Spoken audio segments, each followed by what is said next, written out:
it's a very odd time that we're living through, but hopefully we can share some useful information and ideas to support you and your local communities this afternoon. So just going through the housekeeping, I've mentioned already about muting yourself and turning off cameras before we start. I don't know if Yvonne's struggling a little bit with that. Mm. Okay. No, so on the bottom left-hand, yes, I'm down left-hand corner of your screen, yeah, if you move your mouse over there, okay, marvelous. Just to mention to everybody that we're going to record the bit while we talk through the presentation, just in case, so that we can send it to you, and obviously you can look at it again if you want to. You can share it with other people if you need to, and obviously there probably are 1 or 2 people who haven't been able to make the call this afternoon. Also to say, we'll take questions at the end when the recording's finished. So at the end, we'll obviously get rid of the presentation, and then we can all turn our videos on, and we'll stop the recording then. So there'll be nobody else, if you like, shown on the recording and things, just in case you're worried about that. Just to say as well, for those of you, on the bottom of the screen, you might see the chat function. If you click on that, if there are any questions that pop into your mind during the presentation, you can write those in there, and obviously we'll pick those up first at the end. It's a webinar.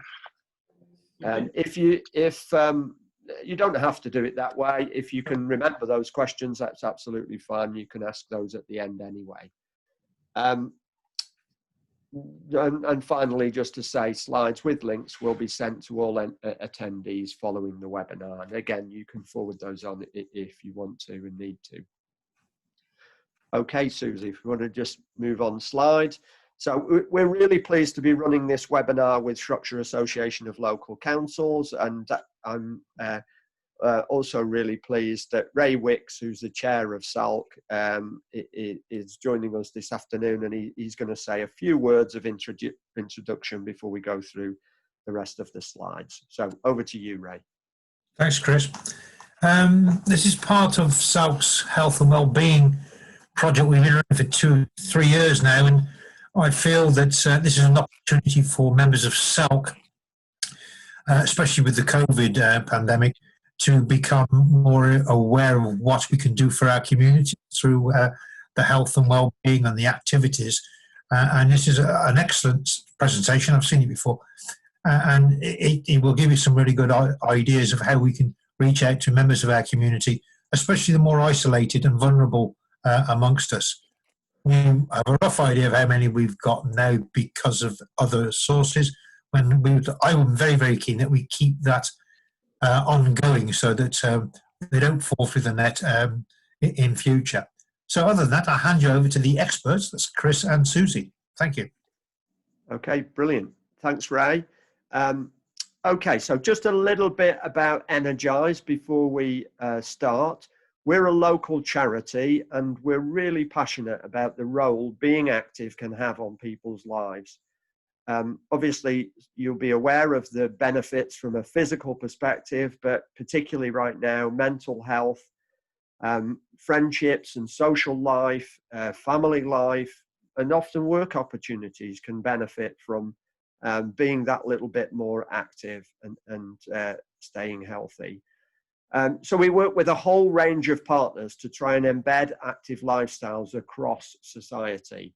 A lot of the work we do is about enabling and supporting community provision. Many of you will be aware of all kinds of voluntary and perhaps some professional organisations that organise physical activity and exercise and sports activities and things in your community.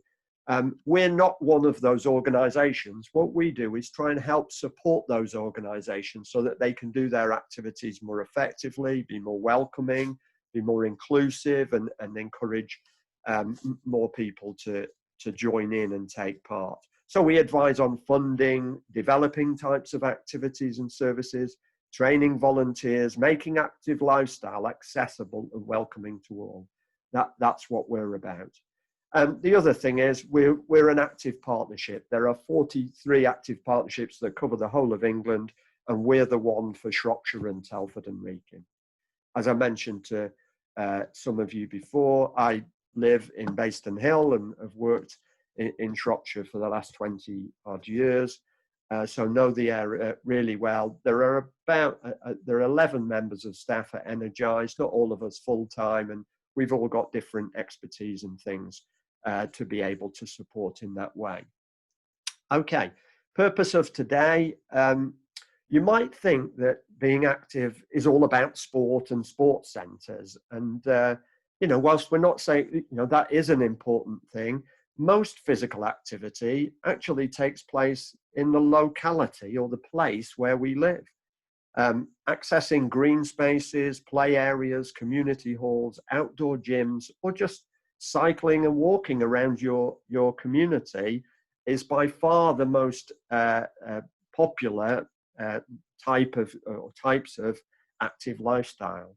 And what we thought is that you're the key local advocates and often caretakers of many of those local places. And so we hope that this afternoon we can provide you with a little bit more information, perhaps some messaging and some tools to support your local communities. And we realize, as I'll say in a minute, it's not just about you, it's a collective that's all working together in that way. Okay, if we want to move on. You'll also know that there are many people probably in your local communities who are not currently receiving the benefits of leading an active and healthy lifestyle. And there's lots of benefits that you can see mentioned on this slide here, lots of health and benefits particularly, but I've mentioned others as well. Let's be clear though, it doesn't mean having to join a gym or running a half marathon. It's now thought that even 10 minutes of moderate level activity, slightly raising your heart rate, but still being able to have a conversation can provide benefits to your health. So a little bit can really go a long way. The UK's Chief Medical Officer recently said, there is no situation, there's no age, there's no condition where exercise is not a good thing. He's furthermore described it, being active, as a miracle cure, if you like, for lifestyle-related conditions. And some of them are most likely to cause early morbidity or death now in the UK. Okay, if we want to move on slide. It's also a critical antidote, we would say, right now. Chris Whitty, who is the Chief Medical Officer, you might have seen him on TV recently and occasionally over the last 6 or 8 months. He also said, exercise is the best thing that you can do during lockdown. And of course, back in the early days of lockdown and over the summer, it was perhaps a little easier when nights were lighter and days were a bit warmer. And I'm sure many of you heard during those times, and perhaps I've heard since, of lots of people saying, they certainly did to me, how they found local walks in their local area that they never knew existed during that time. Of course, you know, those walks, those opportunities, the outdoor opportunities, if you like, might be accessible still to some, but probably a little bit less so for most during the autumn and winter. So we've got some particular concerns. Okay, if we want to move on. So we just wanted to share, you know, what's happening in terms of activity levels. In the early days of lockdown and throughout the summer, activity levels, whilst they had dropped a bit from the previous year, they were still holding their own while people perhaps adopted new approaches. And you might, as I said, have heard of people walking a bit more and cycling a bit more, and sometimes other activities in gardening and things like that were prevalent during the spring and summer. But now we're finding from some of the data that's coming through that activity levels have really dropped. inevitably, as I said before, probably due to colder days and darker nights. So we've dropped below 30% of the population now doing the 5 days of 30 minutes, which is the Chief Medical Officer's guidance around a healthy lifestyle. And obviously that's concerning both for immediate mental well-being, but also from a long-term physical health perspective as well. And as you can see on the rest of the slide, levels are worse for women. They're also worse for people with long-term health conditions or a disability and low-income families. And I think most people say to me, particularly worrying are the figures that we're starting to hear about in terms of children and young people. And I'm sure we all appreciate the need for children and young people to remain active and healthy. And the school education environment isn't necessarily able to fully counter that, perhaps in ways that you might have expected previously. Having said that, folks, please don't despair. In a minute, Susie's going to share a few ideas and tools that might help in terms of getting the message out. But first, I think it's important, we thought it was important to share the current COVID government guidance around activity. As it says here, in terms of indoor activity for our adults, from the 24th of September, and these are still current today, and aware that things are changing. I'll talk a bit about that in a minute. People aged 18 and over doing indoor team sports or activities must adhere to the rule of 6, which means that no more than 6 people can play indoor sports together currently who are over 18. In terms of under 18s, that rule doesn't apply. In other words, team sports and games for children under 18 are still allowed. And that's also the same for adults with a disability. So if you have disabled groups using your facilities, indoor facilities, then they are still, that's still okay. Use of leisure facilities and exercise classes, people can continue to use leisure facilities, and most of the leisure facilities in Shropshire and Telford and Wrekin have now reopened and are working to COVID secure guidelines, including gyms and pools and exercise classes within those venues. But people shouldn't go to those venues socially in groups of more than 6. In terms of outdoor sports, those that are played formally and under government approved guidance, plus outdoor sport and physical activity events and exercise classes following event organizer guidance can continue. Of course, this is today, and no doubt things will change over the remainder of the year and probably into 2021 as well. And it's really difficult. I completely understand and sympathize with you that there's a lot of guidance around generally, never mind the guidance around physical activity and sport. But one of the things I can say is that at Energize, we have our website. We keep out, Susie and I look at our website every week and quite often daily at certain times to make sure we keep it up to date. So there's links to the government website specifically related to physical activity and sport guidance. There's links to the Sport England website and the various different guidance from there and support that's available. And there's links to some of the sport specific and exercise related guidance because it's all quite specific to the activity that you'd be doing or your group might be doing. If you want to stay connected to us, obviously, I'd say our website's regularly updated, but we're also quite active on social media. And I'd encourage you to follow us. We're often tweeting when things change.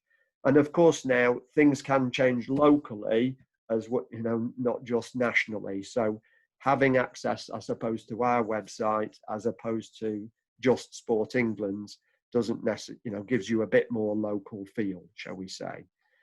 Of course, if the issue requires more discussion, and sometimes it does, then you or members of your community could get in touch with us directly. Remember, we support community organisations, not really directly members of the public. But we do have this small team of experts, and I'm sure one of them would be able to help with whatever situation you or one of your community groups might have. Okay, I'm now going to hand over to Susie, who's our marketing communications expert, and she's going to go through some tools and support that you might want to communicate and want to think about, that's available, mostly free to all.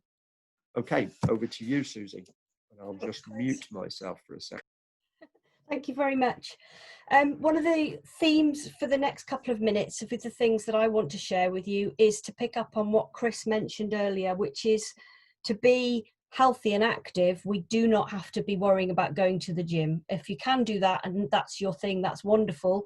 But really, there are so many ways that we can be healthy even without leaving the home. So that's a little bit of a theme of my slides. So we have selected a few resources and ideas to share with you from a recently launched Sport England toolkit. And as we've just been hearing, being active is so important for our mental and physical health at any time.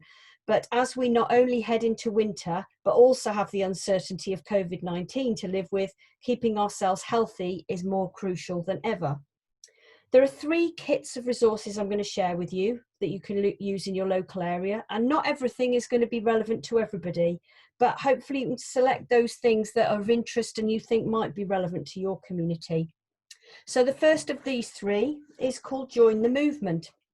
And this was developed when we were all in lockdown earlier in the year with the message of stay in, work out. But these resources are so relevant now, whether we're locked down or not, because of course we're heading into winter as well. When we share these slides and you're able to follow this link, it gets you to the Get Active at Home section, which includes general fitness, activities to do with kids, ideas suitable for older adults, as well as specialist advice for pregnant women, those with mental health conditions, and those living with a disability or long-term health condition. A small number of the online resources require payment, but the majority are free. I particularly like the 10 Today series of audio or video clips, fun 10-minute exercises and stretching sessions hosted by Terry, who you can see here in his nice lime green t-shirt, and those are all free. The next one is the We Are Undefeatable. It's a movement supporting people with a range of long-term health conditions, including arthritis, Alzheimer's, asthma, cancer, heart disease and diabetes, and was developed by 15 leading health and social care charities and backed by National Lottery funding from Sport England. The purpose is to support and encourage finding ways to be active that work with each person's condition and not against them. This website is absolutely packed full of really lovely ideas and resources to help anyone living with any of these conditions get inspired to try something, have a go at anything, however small. The message is really clear. It's not about a lot of exercise every single day, if that is not what you are able to do. It is simply about finding something that works for you. One of the great resources is this 15 ways to move more at home poster, which has got really simple ideas for people to try. Just moving about or dancing while the kettle boils or doing some bicep curls with a bottle of water while watching the TV. And all these resources are available from that link. The This Girl Can is a campaign that's been around for a few years now, and I'm sure some of you are familiar with it, but one with a great message and still so relevant today as it was when it was launched originally. This has a really simple message too. We need to be active, and as the statistics show, women are less active than men. We need to stop worrying about how to do it, when to do it, and what we look like. We just need to find something that works for us and get stuck in. The home exercise section of this website focuses on free activities which require no special equipment or kit. Stairs, chairs and household objects can be used to create your own indoor circuit class. Home exercise can absolutely be just as effective as any costly gym membership and is perfect if you can't get out of the house for whatever reason. Caring for relatives or children, the weather, the need to self-isolate. I particularly like personal trainers Ruth's workout on this website. She's in the kitchen using chairs and cans of baked beans, but there are so many ideas and videos, and all free. And there really is something for all of us girls on there. Chris mentioned our website and social media platforms. We've got another slide coming up where all those platforms are listed, but the main two that we use are at EnergizeSTW on Twitter and on Facebook. So we will certainly be sharing lots of these links and messages on those over the coming days and weeks. And if you are doing things locally and you follow us, then we will absolutely follow you back, and we can repost your information and support anything you're doing locally too. Okay, I am going to hand back to Chris now to carry on with the last couple of slides. Great, thank you, Susie. So the next slide, we realise that not all town and parish councils are the same or necessarily have the same approach to encouraging and enabling physical activity and active lifestyle and sport. On this slide, we've just put a few ideas about how you might spread the word and help others to get the messages and use the tools too. We don't want you necessarily to feel like it's all your responsibility. I guess the question we're asking is whether you can share some of this with others and perhaps encourage them to get that message out too. They don't just have to be your community sports and activity groups that work in your area. We know that lots of community volunteering groups have emerged in response to COVID and lockdown. And many of them are using Facebook as a means to communicate with people in the community. Would they be interested in promoting some of these opportunities, measures, tools, and messages and the like? We also know, we saw recently a survey that suggested 1 in 5 of those COVID community response groups had actually started to offer support for people being physically active, and kind of buddying people to get out and about and be a bit more active, which is fantastic. So as I say, they may be interested in some of the messages and information that we've shared today. Moving on, there are lots of ways to stay in contact with us, as Susie mentioned about Twitter and Facebook. We tweet really regularly about physical activity, as you can imagine, national campaigns and local promotions. And as Susie said, we'd welcome a follow from yourselves, and we'd always promote anything you're involved from a wellbeing perspective too. So it's a great way of getting those messages out and about. So if you want to contact us, or just to go back to the slide, if you wanted to contact us for an individual conversation, I mean, our telephone numbers and things are on our website, but Susie's perhaps her email address is there if you want to contact us via that. As you can imagine, we're all working from home at the moment, so the office telephone number is certainly not the one to use, because basically we're not there. But Susie will sort out where it needs to go to, and we'll find an appropriate member of staff to help you out with any particular inquiries. Okay, I think that concludes the webinar and all we have to say. As I say, really welcome any questions at this point. If you want to turn your camera